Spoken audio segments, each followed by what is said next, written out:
The Minnesota Vikings will look to stay unbeaten as they host the Houston Texans on Sunday in a game that can be seen on CBS. The Vikings are 4-0 and one of three unbeaten teams in the NFL. The Vikings have now won 7 straight regular season games going back to last season, the longest streak in the NFL.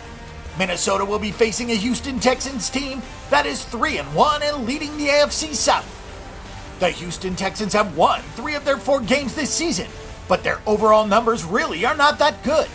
Houston has benefited from playing 2 weak teams with Chicago and Tennessee. They split their games against good teams, beating Kansas City and losing to New England. The Texans are scoring just 17 points per game while allowing 18 points per contest. They have gone under the total in 3 of their 4 games this season.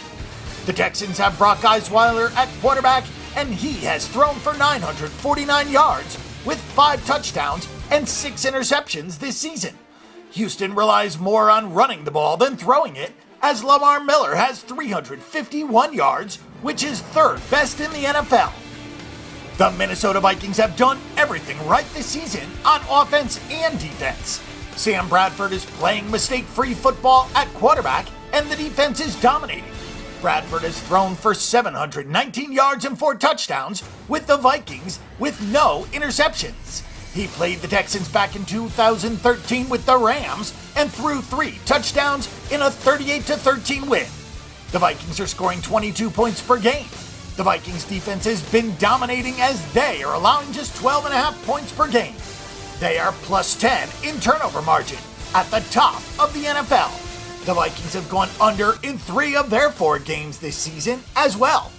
The Minnesota Vikings have won all 3 previous meetings against the Texans, with the last win coming 23-6 in 2012. The Texans are 6-2 against the spread in their last 8 games overall. The Texans are 1-10 against the spread in their last 11 games in Week 5. On the Vikings side, the Minnesota Vikings are 6-0 against the spread in their last 6 games in October. The Vikings are 7-2 against the spread in their last 9 games in Week 5. The Vikings are 22-8 against the spread in their last 30 home games. Taking a look at the over-under, the over is 8-0 in the Texans' last 8 games in October. The under is 5-1 in the Texans' last 6 games overall. The under is 6-1 in the Vikings' last 7 games in October, and the under is 9-3 in the Vikings' last 12 games at home. This should be a low-scoring game that the Vikings are able to pull out, as they have the better quarterback and the better defense. We'll lay the points with Minnesota and also play this game under the total of 40 points.